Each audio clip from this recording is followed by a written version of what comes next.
Bonjour à toutes et à tous, et bienvenue à nouveau dans Neutrality Studies.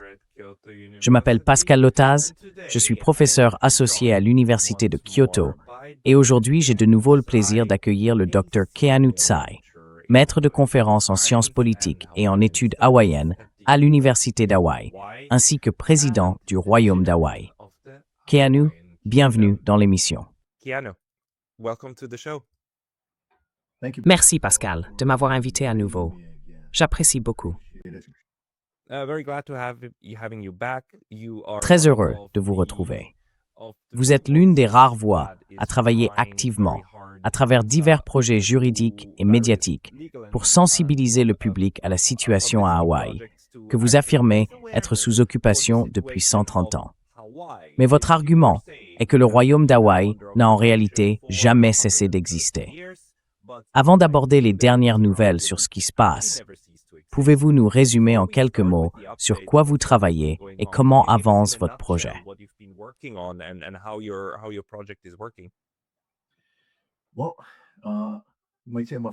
Eh bien, on pourrait dire que je crois fermement à la guerre juridique plutôt qu'à la guerre tout court.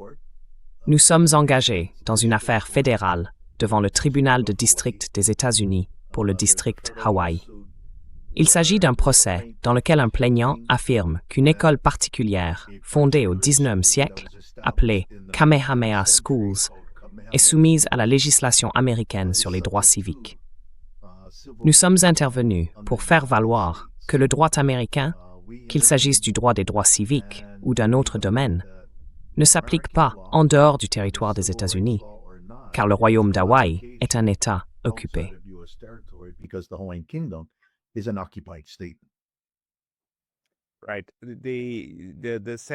D'accord.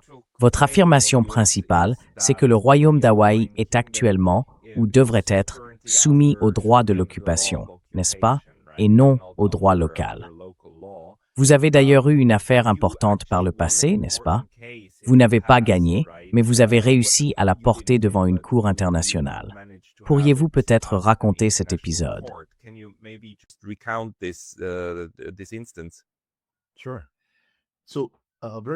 Bien sûr. Donc très rapidement, pour introduire ce qui s'est passé à la Cour permanente d'arbitrage de La Haye ou Den Haag aux Pays-Bas, le royaume d'Hawaï, au 19e siècle, était un État indépendant. Il existait en tant qu'État indépendant depuis 1843. Avant cela, depuis 1794, le royaume d'Hawaï était un protectorat britannique. Maintenant, en 1893, le 16 janvier, les Marines américains ont envahi Honolulu et ont renversé illégalement le gouvernement du royaume d'Hawaï le lendemain, le 17 janvier. Selon le droit de l'occupation, ou plutôt selon le droit international humanitaire, le droit des conflits armés, lorsqu'un gouvernement est renversé, la souveraineté n'est pas transférée à l'occupant. Elle demeure à l'État lui-même, malgré le renversement militaire du gouvernement. Ce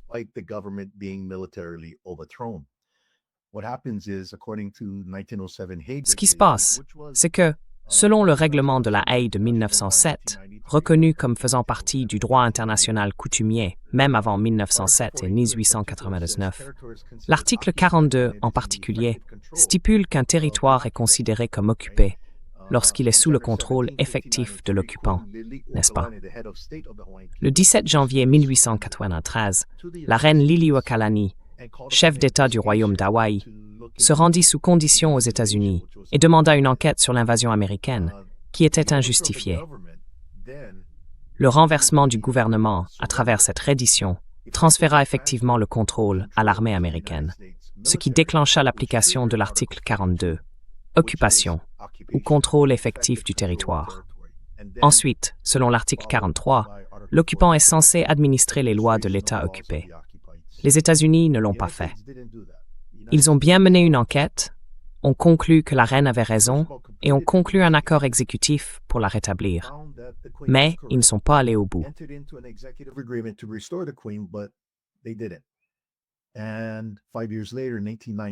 Et 5 ans plus tard, en 1898, le Congrès des États-Unis adopta une loi prétendant avoir annexé un pays étranger.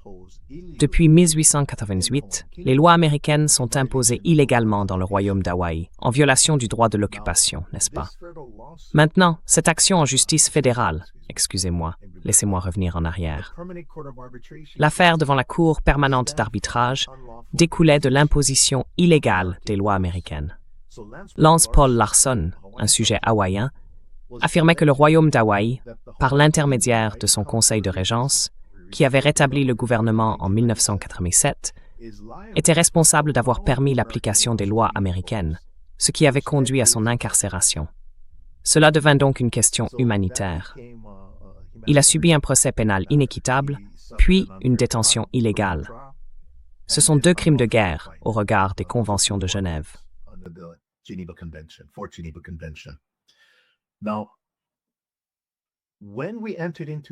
Lorsque nous avons conclu cet accord avec lui pour recourir à un arbitrage contraignant, nous savions, et j'étais à la fois l'agent du royaume d'Hawaï et le président du conseil de régence, que la Cour permanente d'arbitrage serait chargée de déterminer si le royaume d'Hawaï est un État existant.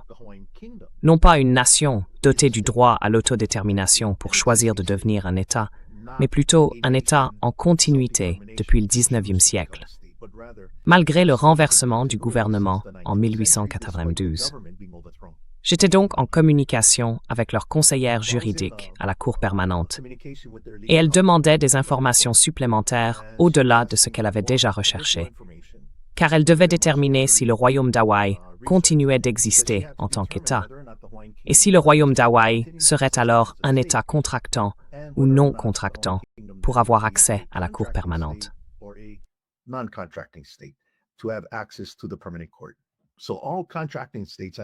Ainsi, tous les États contractants y ont accès.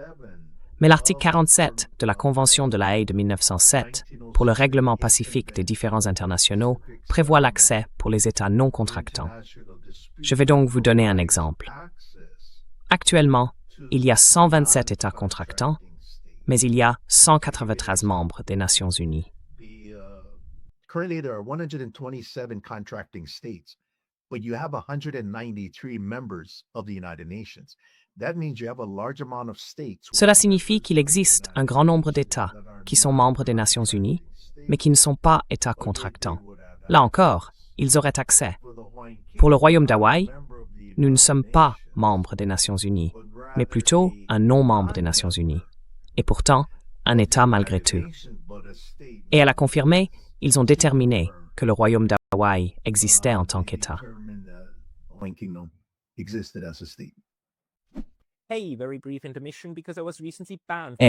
Petite interruption, car j'ai récemment été banni de YouTube. Et même si je suis de retour, cela pourrait se reproduire à tout moment. Alors s'il vous plaît, pensez à vous abonner, non seulement ici, mais aussi à ma liste de diffusion sur Substack. C'est pacalotaz.substack.com. Le lien est dans la description ci-dessous. Et maintenant, retour à la vidéo. Bon, parce que bien sûr l'occupation d'Hawaï a commencé avant la fondation de la Cour permanente de justice, donc naturellement, elle ne pouvait pas en être membre. Mais ce qui a été établi devant la Cour permanente de justice, c'est que la Cour a reconnu la qualité d'État et la continuité de la qualité d'État du royaume d'Hawaï, n'est-ce pas? Et cela a été confirmé lors de cette audience, puisqu'ils ont dit que vous aviez en effet qualité pour comparaître devant la Cour, n'est-ce pas?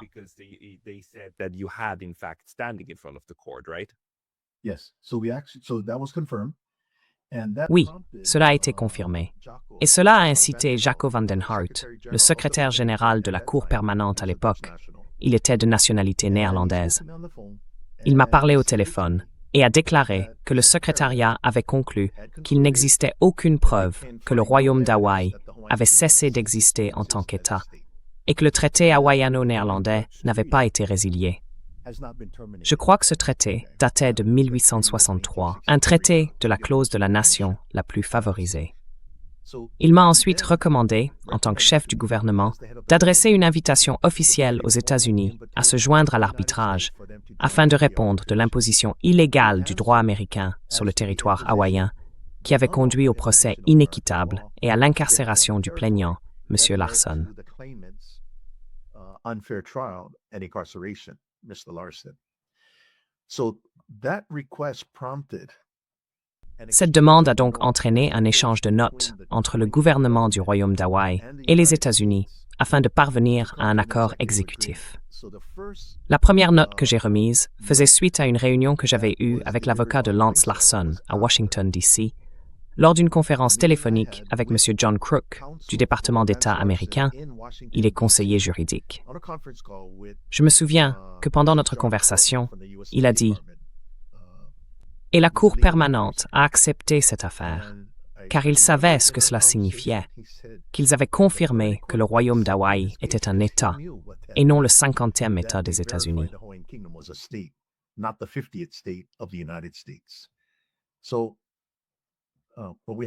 Donc, ce que nous avons là, c'est que j'ai adressé l'invitation officielle aux États-Unis et j'ai consigné cette conversation par écrit. Cela est devenu la note ou l'instrument d'offre. J'ai envoyé ce document à M. Crook et j'en ai également transmis une copie à la Cour permanente pour le dossier, afin de montrer que les États-Unis avaient bien reçu une invitation. Quelques semaines plus tard, j'ai reçu un appel de la secrétaire générale adjointe, Phyllis Hamilton. Elle est américaine, qui m'a dit que l'ambassade américaine, par l'intermédiaire de l'ambassadeur, avait informé la Cour qu'ils avaient une réponse. Ils déclinaient respectueusement de participer à l'arbitrage, mais demandaient l'autorisation au gouvernement hawaïen d'avoir accès à tous les dossiers et mémoires.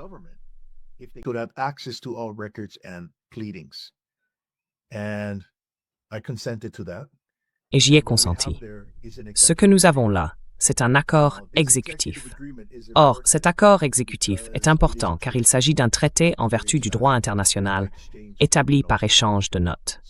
Ainsi, en même temps que l'autorisation donnée aux États-Unis d'accéder à tous les dossiers, les États-Unis reconnaissaient le Royaume d'Hawaï et son Conseil de régence comme son gouvernement. C'était un point essentiel.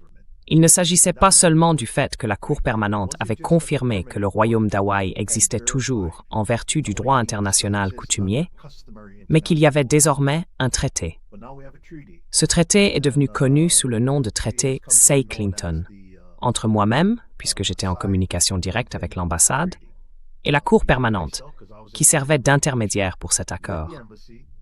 Et cette ambassade représentait le président Clinton, qui était alors le président. C'était donc un événement significatif.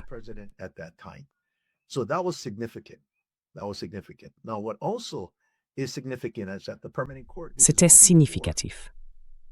Ce qui est également important, c'est que la Cour permanente, tout cela s'est produit avant l'ouverture de la procédure, car le tribunal n'a été établi qu'en juin 2000, et nous étions alors en mars 2000.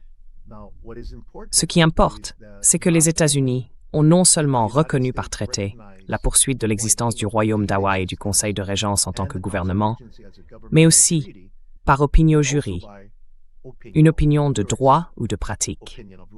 Ainsi, les 127 pays d'aujourd'hui, mais à l'époque, je pense qu'ils étaient moins nombreux, je ne sais pas exactement combien, peut-être autour de 80 États contractants. Aucun État, y compris les États-Unis, n'a protesté ni formulé d'objection à la désignation et à la conclusion de la Cour permanente, selon lesquelles le tribunal du Royaume d'Hawaï avait été établi conformément à l'article 47 pour les États non contractants. Cela a constitué une acceptation de la pratique.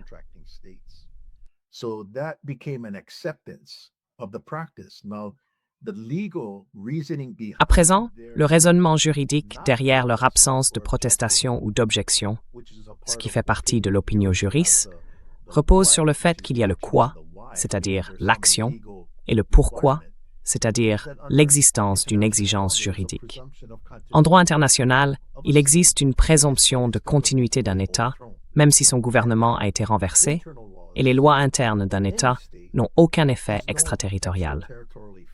Il n'y avait donc rien contre quoi les États-Unis pouvaient protester, car, en vertu du droit international, comme l'a confirmé le conseiller juridique de la Cour permanente, cet État existe toujours. Nous avons donc l'opinio juris, un accord exécutif et la reconnaissance par la Cour permanente en tant qu'organisation intergouvernementale. Et les actions entreprises par une organisation intergouvernementale, puisqu'elle est composée de représentants d'État, sont également considérées comme des actes d'État. Is considered an act of a state as well. Votre démarche me fascine énormément, car elle va un peu à l'encontre de l'évolution actuelle des relations internationales, où l'on voit les États faire à peu près ce qu'ils veulent avec leurs armées et imposer des faits accomplis, n'est-ce pas? Vous faites exactement l'inverse. Vous empruntez la voie juridique en disant « non, non, non. Attendez, nous avons des précédents, nous avons un dossier et nous pouvons porter cette affaire devant la justice internationale, mais aussi devant les tribunaux américains. Nous pouvons utiliser le système juridique pour établir au moins les faits et la nature de l'affaire. Et nous travaillons dans cette direction, dans une stratégie à long terme, pour utiliser le droit afin de rétablir ce qui devrait être la situation légitime, n'est-ce pas? Legal system to get back what should be the case, right? Do you think, and we will get to the specifics of Pensez-vous, et nous aborderons les détails de votre nouvelle affaire dans un instant, que les actions actuelles des États-Unis, disons à propos du Groenland et surtout du Venezuela, où les États-Unis essaient essentiellement de laisser entendre que leurs lois locales, y compris le droit de posséder des armes à feu, s'applique au président du Venezuela. Je veux dire, l'une des accusations portées contre Nicolás Maduro concerne la possession illégale d'armes à feu. N'est-ce pas? Ce qui est absolument ridicule quand on pense à ce que vous venez d'expliquer. Dans l'ensemble, comment pensez-vous que cette approche des États-Unis, cette violation flagrante du droit international et cette application vraiment aberrante du droit national à des juridictions étrangères influencent ce que vous faites et la manière dont vous abordez votre affaire?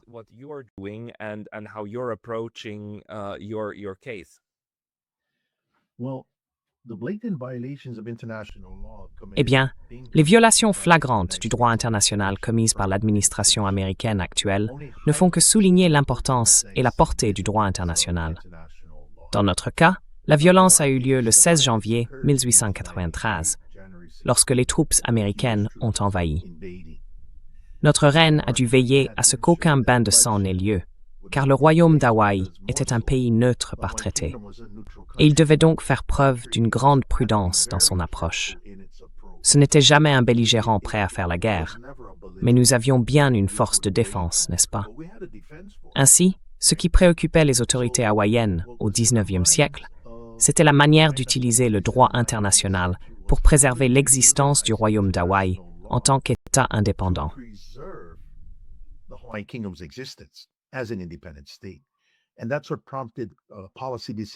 Et c'est ce qui a motivé les décisions politiques concernant la neutralité, la réforme du gouvernement et ce genre de choses. Au moment où l'on arrive à 1893, Hawaï est très progressiste en tant qu'entité gouvernante. La reine à cette époque a dû faire face à la diplomatie de la canonnière des États-Unis et elle a dû avancer avec beaucoup de prudence. Elle avait de très bons conseillers, donc elle a su utiliser la loi à son avantage. Mais on ne peut pas empêcher une prise de contrôle physique. Au moins, la loi préserverait sa position. Ainsi, si l'on regarde cela d'un point de vue actuel, en 1997, nous avons simplement repris là où il s'était arrêté, mais sans les troupes, sans les menaces.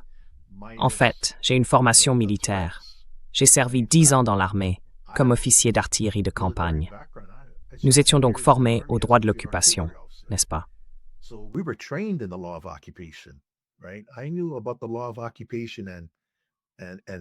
Je connaissais la loi sur l'occupation et le maintien de la souveraineté, non pas en tant que politologue, mais en tant qu'officier de l'armée, car cela fait partie du manuel de campagne de l'armée américaine, 2710, n'est-ce pas? Nous devions donc adopter une approche très globale, sans compromettre le pays plus que nécessaire. Nos actions, dans ce cas, ce qui s'est passé à la Cour permanente, et ce dont nous parlerons plus tard dans l'émission à propos du procès fédéral, font partie de la stratégie plus large de la régence consulaire. Nous opérons selon un plan stratégique élaboré en 1987, lorsque la régence consulaire a rétabli le gouvernement en tant que régence consulaire. C'est un plan en 3 phases. Première phase, vérification que le royaume d'Hawaï continue d'exister en tant qu'État. D'accord, la première phase, la Cour permanente d'arbitrage nous a permis de franchir cette étape. Phase 1. Permanent Court of Arbitration got us past phase 1. Since 2000, we were in phase 2. Depuis 2000, nous sommes entrés dans la deuxième phase, l'exposition de l'État d'Hawaï sur les plans juridiques, politiques et éducatifs. Simplement exposer. Cette exposition forcerait naturellement le respect du droit de l'occupation, selon lequel l'État d'Hawaï, en tant qu'organe dirigeant du royaume d'Hawaï, fonctionne toujours à partir de l'infrastructure de 1893. C'est juste un changement de nom. Ils doivent se transformer en gouvernement militaire afin de commencer à appliquer les lois de l'État occupé. C'est le but, c'est l'objectif. Et la troisième phase, c'est lorsque l'occupation prend fin par un traité de paix. N'est-ce pas? Nous en sommes donc là, à parler de la Cour permanente, qui a joué un rôle crucial pour garantir qu'un organisme reconnu confirme que le royaume d'Hawaï continue d'exister en tant qu'État, pas comme un mouvement politique, ni comme une question d'autodétermination.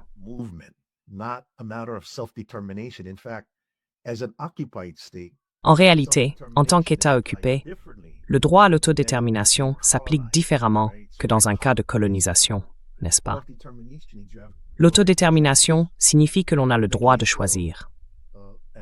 Dans le cas d'un État existant sous occupation, ce droit est privé, car on n'est pas en mesure de choisir ses propres dirigeants, ni de contrôler ses propres ressources. Ainsi, lorsque l'occupation prend fin, c'est à ce moment-là que nous pouvons exercer l'autodétermination, n'est-ce pas? C'était un aspect important. Nous en sommes donc à la phase d'exposition, où il s'agit non seulement de faire face à la désinformation et à un faux récit devenu accepté comme vrai, mais aussi d'ajuster les termes.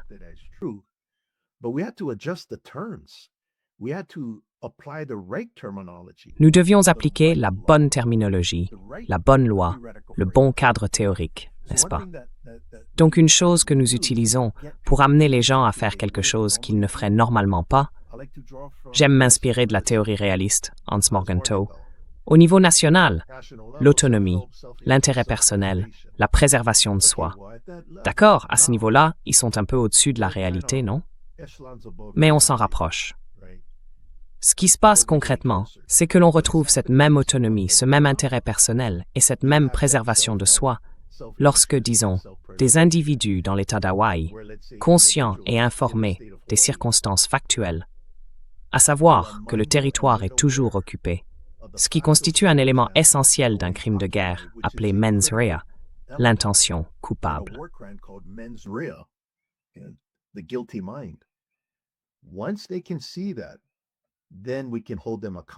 Une fois qu'ils peuvent voir cela, nous pouvons alors les tenir responsables et dire « Si vous choisissez cette voie, voici ce qui va vous arriver. » Et cela commence par la base. Mais la conformité ultime doit venir d'en haut, pas d'en bas. C'est donc une approche très particulière dans laquelle nous nous sommes engagés.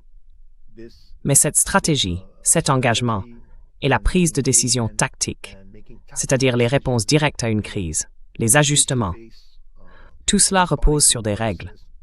Et nous faisons partie du contrôle du récit, car nous avons le statut d'un véritable gouvernement, d'un État reconnu par le droit international.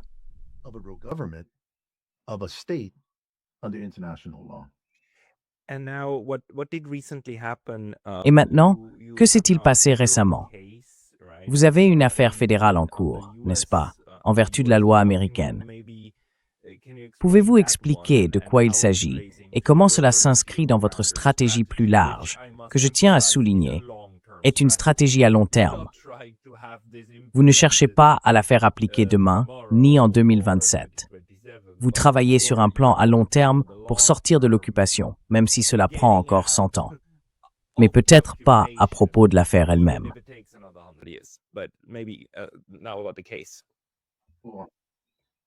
I'm not waiting for 100 years. Well, So Je n'ai pas l'intention d'attendre 100 ans. many things in place. Nous avons en réalité déjà beaucoup de choses en place, des déclencheurs déjà prêts. Il nous suffit de les activer. Donc, cela ne se passe pas de manière isolée. Beaucoup de choses se sont produites pendant la phase 2, lorsque nous sommes revenus de La Haye. C'est simplement que ce qui est visible sur le radar en ce moment, dans ce cas précis, c'est le procès fédéral. Ainsi, la question dans ce procès concerne Students for Fair Admissions. Ce sont essentiellement des partisans du droit civil aux États-Unis. L'argument avancé est que l'action positive, qui accorde une préférence aux groupes ayant un passé d'oppression ou d'esclavage, c'est de là qu'elle vient à l'origine, leur donne une longueur d'avance. Mais en donnant cette avance à ces étudiants, on empêche d'autres étudiants, peut-être plus qualifiés, d'être admis. You're preventing other students from getting in that may be more qualified. And in the case of Students for Fair Admissions, they filed a- Dans l'affaire Students for Fair Admissions, l'organisation a intenté un procès contre Harvard, représentant des étudiants chinois qui s'étaient vus refuser l'admission en raison de la politique d'action positive. Ils ont soutenu que cette pratique était illégale, car fondée sur la race. En 2023, l'affaire a été portée devant la Cour suprême des États-Unis, qui a statué que l'action positive était illégale. C'est ce même plaignant qui a désormais déposé une plainte devant un tribunal fédéral à Honolulu contre les écoles Kamehameha, fondées en 1887 à l'époque du Royaume. Selon le testament et la volonté de Bernice Pauahi Bishop, une princesse de haut rang, l'école précisait qu'une préférence serait accordée, non seulement pour les frais de scolarité, mais aussi pour l'admission, aux Hawaïens autochtones, c'est-à-dire aux natifs, qu'ils soient de sang pur ou partiel. Cette politique est en vigueur depuis 1887. Natives, both pure and part. So that's been in place since 1887. yeah, so now we're talking about a Oui, school et maintenant nous parlons d'une école qui a été fondée avant même que le gouvernement légal du Royaume d'Hawaï ne soit renversé. Cette école existe encore aujourd'hui, et ils avaient déjà quelque chose comme une discrimination positive en 1887. Et maintenant, ce groupe d'étudiants a intenté un procès contre l'école, n'est-ce pas? Now sued the school, right? Parce que Meles Aswiflisay, They're saying their argument is they're ils ne sont pas Hawaïens autochtones, et on leur a refusé l'accès aux écoles. Pour ma part, je suis diplômé des écoles Kamehameha, donc c'est personnel pour moi, en tant qu'ancien élève. Le problème avec cette affaire, cependant, c'est que lorsqu'ils ont déposé le recours fédéral et appliqué la loi américaine, c'était exactement la même situation que celle de Lance Larson lors de son procès pénal, sauf qu'il s'agit ici d'un procès civil. Ce qui reste constant, ou cohérent, c'est que les lois américaines sont imposées illégalement à Hawaï. Maintenant, ce que je veux également mentionner à propos de l'opinio juris, c'est que l'action ou la pratique adoptée par la Cour permanente n'était pas seulement la reconnaissance du Royaume d'Hawaï en tant qu'État dans ses rapports annuels, que chaque État contractant recevait, mais aussi la description de l'affaire sur son site Web. But also the case description on their website. That is their act, and it says C'est leur requête, et elle indique que Larson affirme que l'agence consulaire est responsable de l'imposition illégale des lois américaines sur le territoire du Royaume d'Hawaï. Les États-Unis ne s'y sont pas opposés, ce qui signifie qu'ils l'ont accepté comme vrai et factuel, n'est-ce pas? Dans le cadre de l'opinio juris, c'est une pratique. Donc, nous en sommes là. Le gouvernement des États-Unis, par traité et par opinio juris, reconnaît que le Royaume d'Hawaï existe toujours et que l'imposition du droit américain, ce qui inclurait la loi sur les droits civiques, est illégale, n'est-ce pas? Cela devient donc le postulat. Right, so that becomes the premise. So Kamehameha Donc, Kamehameha ne va pas soulever ces questions, car c'est une entité privée et ils ne sont pas des experts en droit international, ni aussi familiers avec ce domaine que nous le sommes, n'est-ce pas? Et Students for Fair Admissions ne soulèvera jamais ces questions. Cela a donc conduit à une réunion que j'ai eue avec la direction des écoles Kamehameha pour voir quelle était leur position concernant les intérêts du royaume d'Hawaï en tant que gouvernement. Ils ont dit qu'ils ne prenaient pas position. Très bien. Students for Fair Admissions s'est opposé à notre proposition d'intervention. Nous allons intervenir dans l'affaire, donc nous allons déposer une requête pour intervenir en tant que tiers.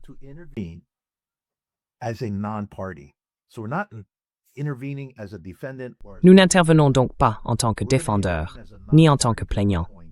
Nous allons intervenir en tant que tiers, car nous représentons le gouvernement hawaïen. Nous voulons nous assurer que le tribunal comprenne correctement l'histoire et applique la bonne loi. C'était notre occasion de déposer la requête en intervention. À présent, dans le système fédéral des États-Unis, il existe une doctrine appelée la question politique.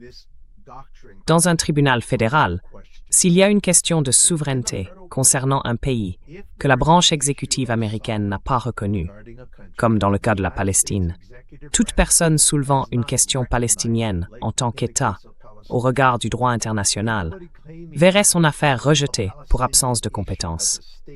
Car cela est considéré comme une question politique tant que la branche exécutive n'est pas intervenue.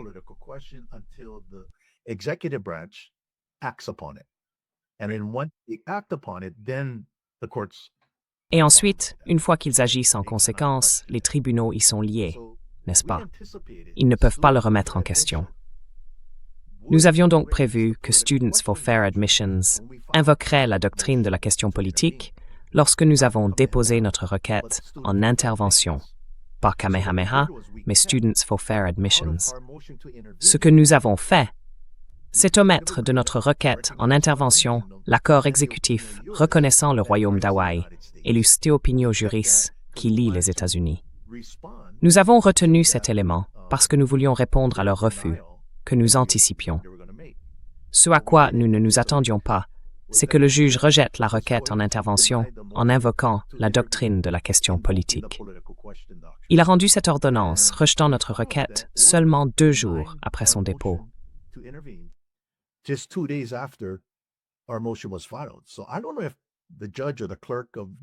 Je ne sais donc pas si le juge, ou même le greffier du juge, l'a réellement lu, mais je crois qu'ils ont supposé que puisque nous parlions du royaume d'Hawaï et qu'ils ne maîtrisent pas pleinement les détails, ils ont simplement déclaré que la requête en intervention était rejetée parce qu'il s'agissait d'une question politique.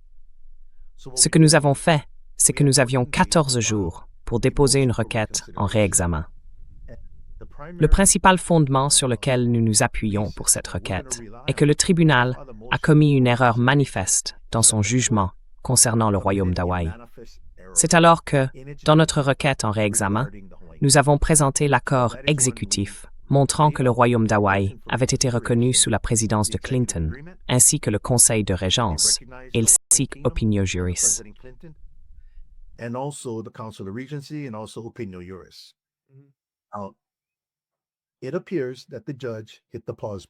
Il semble que le juge ait appuyé sur le bouton pause, car aucune décision n'a encore été rendue.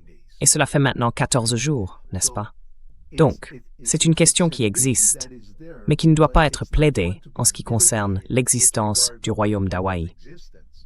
Il s'agit plutôt de l'impact que l'accord dit de Clinton aurait en tant que traité sur le tribunal, car celui-ci se trouve en territoire étranger. Il est dans le royaume d'Hawaï, ce qui signifie qu'il n'est pas correctement constitué. Et si un tribunal n'est pas correctement constitué, toute action qu'il entreprend prive une personne d'un procès équitable et régulier. C'est là qu'entre en jeu la 4e Convention de Genève, n'est-ce pas? C'est l'ouverture qui met ces questions au premier plan. Et c'est un point très fondamental qui suscite beaucoup d'attention ici à Hawaï, car il repose sur des bases juridiques solides.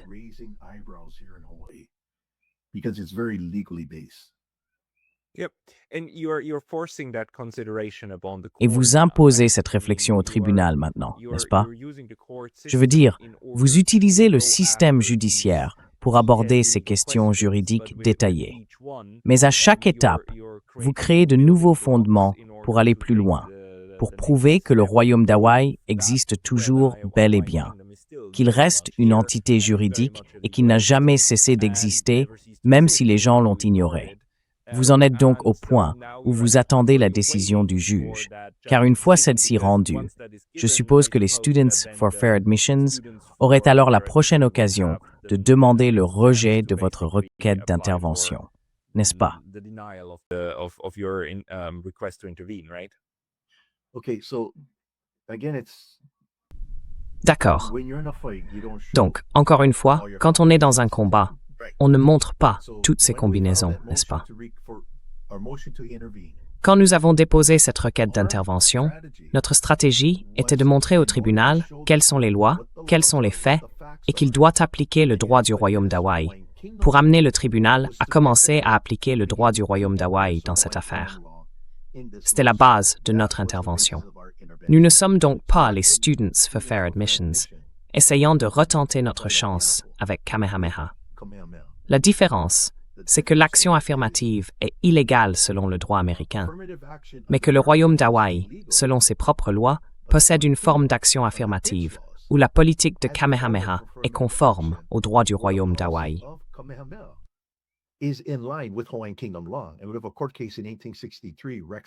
Et nous avons une affaire judiciaire datant de 1863, Rex C. Booth, qui énonce clairement ce point en ce qui concerne la population autochtone.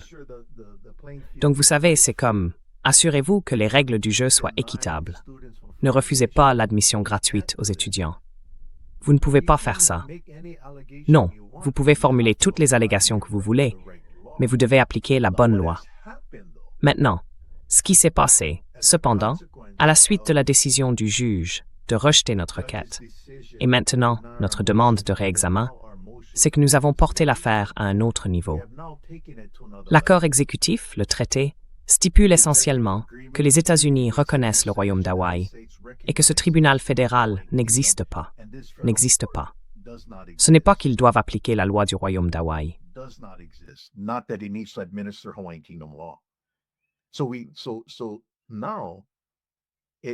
Cela soulève donc la question des aspects juridiques, non seulement avec Students for Fair Admissions, mais aussi avec les écoles Kamehameha. Ce qui se passe actuellement dans mes réunions avec la direction de Kamehameha, c'est que Kamehameha, en tant que succession, une succession homologuée, qui est une personne juridique selon le droit du Royaume d'Hawaï, non pas une personne physique, mais une personne morale, relève du droit du Royaume d'Hawaï. Mais l'administration actuelle de cette succession relève du droit américain. C'est un problème. Nous avons une collision, car on ne peut pas être soumis au droit américain dans le Royaume d'Hawaï, alors que les États-Unis ont déjà reconnu l'existence continue du Royaume d'Hawaï et du Conseil de Régence.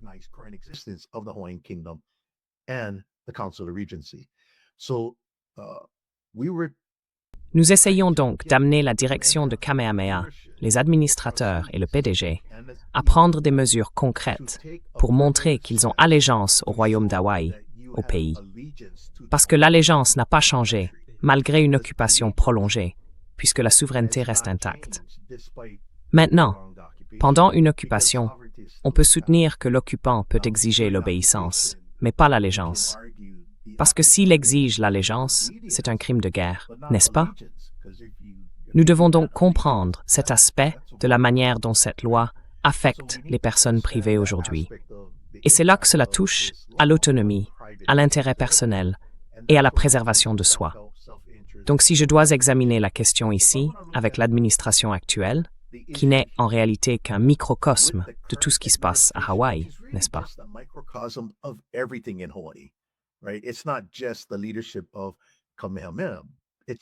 Ce n'est pas seulement la direction de Kamehameha, c'est le lien direct avec une succession, une personne juridique selon le droit du Royaume d'Hawaï. Et la seule manière pour cette succession de s'exprimer est par l'intermédiaire de représentants, en vertu de la volonté de cette succession. Cette volonté n'est pas correctement appliquée, car tout est régi par le droit américain. Nous nous retrouvons donc dans une situation où les actifs de cette succession servent à payer les salaires de la direction actuelle de la succession, selon le droit américain. Il y a une déconnexion. Ainsi, je peux dire, en tant que chef de la commission royale d'enquête, qui enquête sur les crimes de guerre, que la direction actuelle pourrait éventuellement commettre le crime de guerre d'usurpation de souveraineté, c'est-à-dire l'imposition de la loi de l'occupant, en tant que complice après coup.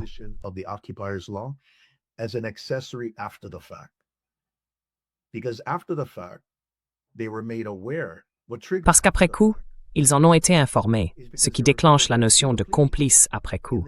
C'est qu'ils ont été avertis, par le biais des plaidoiries dans cette affaire, que Hawaï est occupé et que le droit du royaume d'Hawaï s'applique. Ainsi, la réception continue d'argent provenant de cette succession devient l'acte de complicité après coup, une usurpation de souveraineté. Dans la manière dont ils sont devenus administrateurs, selon le droit américain, ce qui constitue en soi une usurpation de souveraineté. Un autre aspect de l'impact des crimes de guerre serait le pillage, car il s'agit d'une succession privée du 19e siècle, et ces personnes sont des particuliers. Nous parlons donc ici d'une appropriation d'actifs sans le consentement de l'autre personne privée. Nous en arrivons donc aussi, selon le droit du royaume d'Hawaï, à un cas de vol.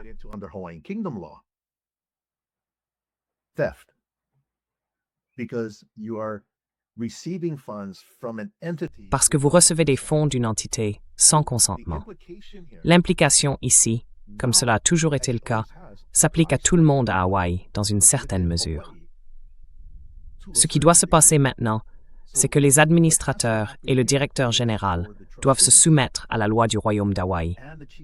Selon nos lois, cela se ferait en vertu de l'article 430 du Code civil hawaïen, en signant un serment d'allégeance. C'est la preuve que vous êtes soumis à la loi du royaume d'Hawaï. Ce qui est intéressant, c'est qu'en 1893, lorsque les insurgés ont pris le contrôle du gouvernement du royaume d'Hawaï et étaient protégés par les marines américains, ils ont forcé tout le monde à signer des serments d'allégeance envers eux.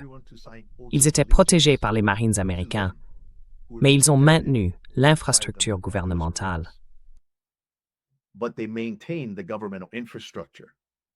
So what we have that we put Ce que nous avons élaboré dans notre plan opérationnel, bien avant même que cette action en justice fédérale n'ait lieu, c'est de rétablir le statu quo tel qu'il était en 1893, avant l'invasion américaine. Il y a des tâches essentielles et implicites. En gros, ce que nous faisons, c'est une forme de rétro-ingénierie. Nous renversons tout ce qui s'est produit en 1893. Nous n'inventons pas de nouvelles façons de voir les choses. Nous faisons simplement une inversion sur le plan juridique. Le serment d'allégeance que certaines personnes occupant des postes précis devraient signer, dans ce cas, il est apparu à cause de l'action en justice fédérale, fait simplement partie de cette rétro-ingénierie pour le ramener sous le royaume d'Hawaï, sous son ombrelle de souveraineté. Et c'est à ce moment-là que les gens ici, à Hawaï, deviennent très mal à l'aise.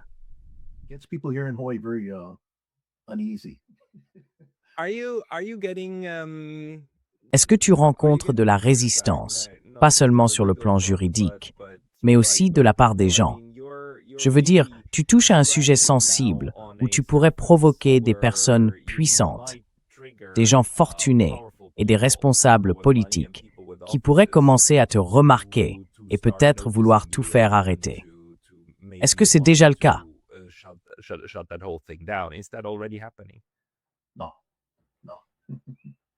Non, non.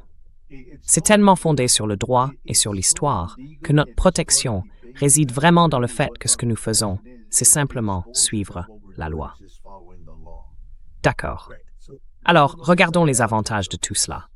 Voyons cela d'un point de vue réaliste. Si je vis à Hawaï et que le coût de la vie m'écrase, la majorité des Hawaïens autochtones vivent maintenant aux États-Unis parce qu'ils ne peuvent pas se permettre de vivre dans leur propre pays, leur propre foyer, sans même savoir que c'est leur pays, n'est-ce pas? Selon la loi du royaume d'Hawaï, chaque Hawaïen autochtone bénéficie de soins de santé gratuits à l'hôpital Queens. C'était la loi en 1943, depuis 1859, d'accord?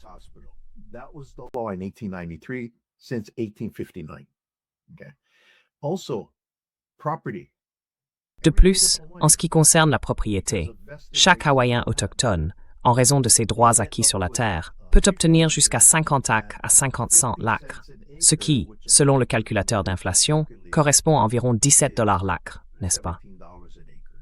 Nous examinons ici des questions qui touchent directement les gens, c'est-à-dire l'intérêt personnel, la préservation de soi. Cela les amène donc à réfléchir. Et puis, si l'on considère la question d'un point de vue fiscal, les impôts à Hawaï, ils sont imposés 3 fois, au niveau fédéral, de l'État et du comté. Selon la loi du Royaume d'Hawaï, il n'y a qu'un seul impôt, n'est-ce pas?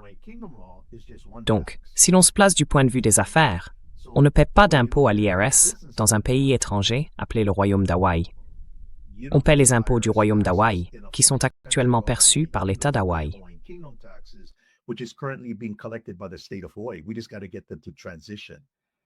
Nous devons simplement les amener à faire la transition. Donc, la force motrice ici, la loi, en est la base, mais ce sont vraiment les facteurs économiques. C'est à ce moment-là que les individus commencent à se regarder et à se dire « Attendez une minute, attendez, qu'est-ce qui se passe ici ?» Non pas qu'ils aient besoin de comprendre pleinement la portée de ce dont nous parlons, mais ce qu'ils veulent voir, c'est quelque chose de concret, quelque chose de différent. Et dans le cas du procès fédéral, cela permet de concrétiser les choses. C'est comme dire c'est réel, ce n'est pas hypothétique. Mais pour moi, vous savez, en tant qu'ancien officier de l'armée, c'est une question de mission, de tâches, d'objectifs et d'une approche méthodique.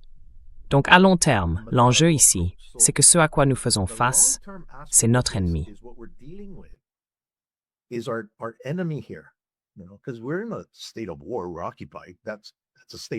Parce que nous sommes en état de guerre.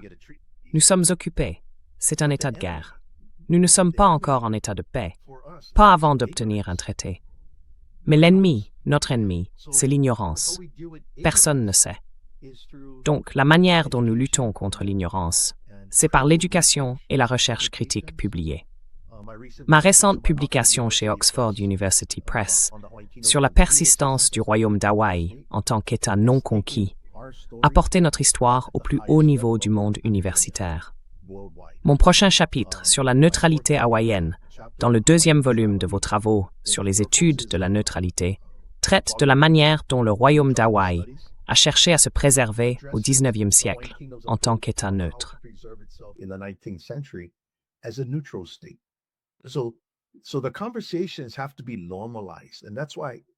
Les conversations doivent donc être normalisées. Et c'est pourquoi je ne m'intéresse pas à la rhétorique, mais au dialogue constructif, et aussi à la nécessité de traiter une grande part d'ignorance ici à Hawaï.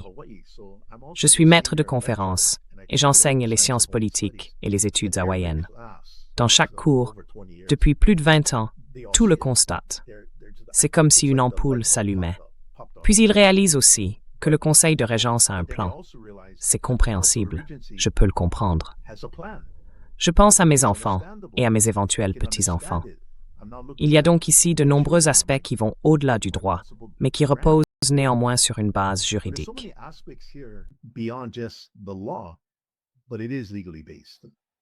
Ce que je trouve très important dans votre exemple, c'est que vous démontrez que si l'on n'est pas d'accord avec l'état des choses, la manière dont les affaires sont menées, il existe des options quant à ce qui peut être fait. Nous ne sommes pas condamnés à simplement croiser les bras et dire « Oh non, tout va mal, quel désastre !» Il y a des choses à faire. Et votre approche est vraiment très intéressante, car elle combine le droit international, le droit national et le raisonnement juridique. Non pas seulement des théories juridiques, mais l'application concrète du droit pour agir. J'encourage donc tout le monde à étudier votre affaire du Royaume d'Hawaï et du Conseil de Régence, afin de voir comment elle peut servir d'inspiration à d'autres situations où nous ne sommes pas d'accord avec ce qui se passe, mais où nous nous demandons ce qu'il est possible de faire. Keanu, pour les personnes qui souhaitent suivre votre affaire, voir ce qui se passe dans le procès fédéral, etc., où devraient-elles se rendre?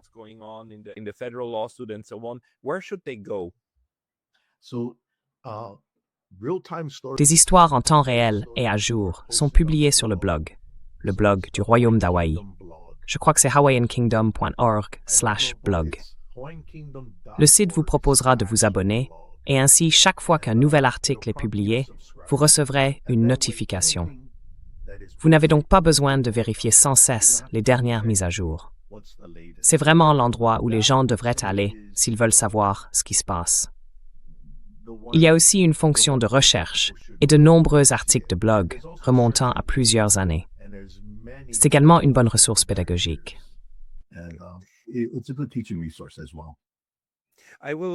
Je mettrai le lien vers le blog dans la description de cette vidéo ci-dessous. Dr Keanu Sai, merci beaucoup pour votre temps aujourd'hui. Merci à vous également. Thank you as well.